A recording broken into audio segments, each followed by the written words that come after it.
та відео для нащадків. Маша, Маня,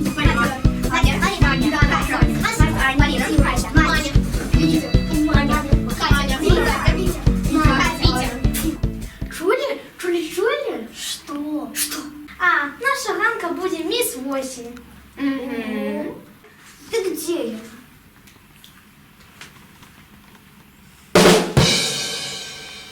Добрый день, меня зовут Ганна. Ну, вы уже ведаете. У меня шмат театральных сяброў. До речі, я тобі не сябра. Ну, зроби вигляд, коли ласка, ну ми ж актори. Ганна мой найлепший сябра. Дякую. Обращайся.